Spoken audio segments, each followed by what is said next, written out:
बिस्मिल्लाहिर्रहमानिर्रहीम। अस्सलाम वालेकुम।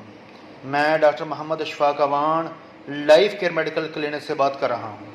उम्मीद करता हूँ कि आप सब खैरियत से होंगे। अल्लाह ताला आप सबको अपने हिफ्ज़ व मान में रखे। आमीन सुम्मा आमीन या रब्बल आलमीन। मैं आपसे गुजारिश करता हूँ कि आप भी मुझे अपनी दुआओं में याद रखें। आज मैं आपको मैदा के तमाम अमराज के लिए एक बेहतरीन इन्फॉर्मेशन दे रहा हूँ। इंसान को ये जानना चाहिए कि उसकी 95% बीमारियों का रास्ता मैदे से होकर गुजरता है। यानी कि हम कहते हैं अगर मैदा ख़राब हो जाए तो ये बीमारियों की माँ है। तो सबसे नंबर 1 कि आप अपने लाइफ स्टाइल पर गौर करें। अगर आप लाइफ स्टाइल पर गौर नहीं करेंगे तो उसको बदलेंगे नहीं तो डॉक्टर आपकी दवाइयाँ बदलता रहेगा। सबसे पहले अल्लाह ताला का निज़ाम देखें कि बॉडी कनेक्टिंग टू सोलर आई। सूरज निकलता है तो मैदा कहता है कि मुझे लकड़ी पत्थर दो, मैं हज़म करूं। हम पाकिस्तानी अक्सर चाय पापे खा रहे होते हैं।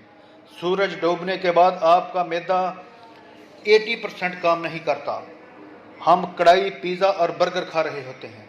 बाज़ारी खानों और घर के खानों में फ़र्क का आपको पता है, लेकिन आपको इन चीज़ों से ज़्यादा अवॉइड करना चाहिए जो बेकरी आइटम है, जिसमें बहुत सारे स्वीट्स होते हैं।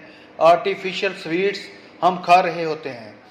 फिर हम मार्केट से मसालों से लेकर जो चीज़ें लेते हैं, इनमें वो केमिकल होते हैं जिनकी ज़िंदगी को उससे ज़्यादा बढ़ा देते हैं। यानी कि एक चीज़ का पता है कि उसने 2-3 दिन में ख़राब होना है, इसमें ऐसा केमिकल ज़रूर होता है कि इसको 6 माह तक ज़िंदा रखे।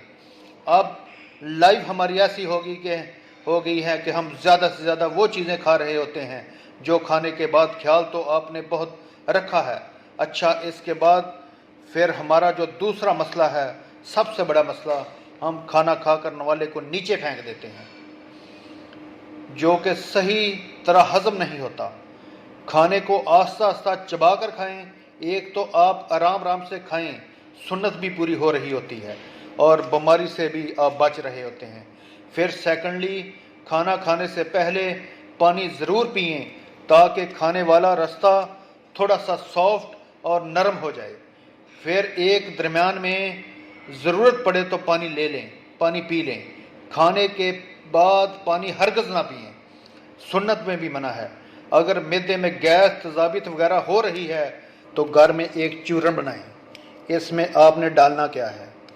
अजवैन, जीरा, सौंफ, कलवंजी, मेथी दाना, काला नमक, तमाम अज्जा का 1-1 टेबल स्पून लेकर बारीक पीस लें और 1 चाय वाला चम्मच सुबह शाम ताज़ा पानी के साथ इस्तेमाल करें।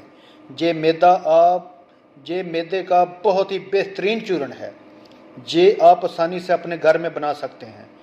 घर में से 3 चीज़ों को निकाल दें: सफ़ेद चीनी, फार्मी मुर्गी, और घर में से तेल निकाल दें।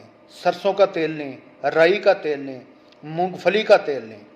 इन चीज़ों का इस्तेमाल करें, इंशाल्लाह आपको फ़र्क वाज़ह महसूस होगा।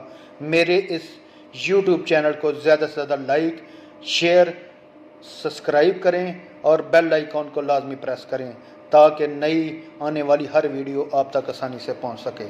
Thank you ji.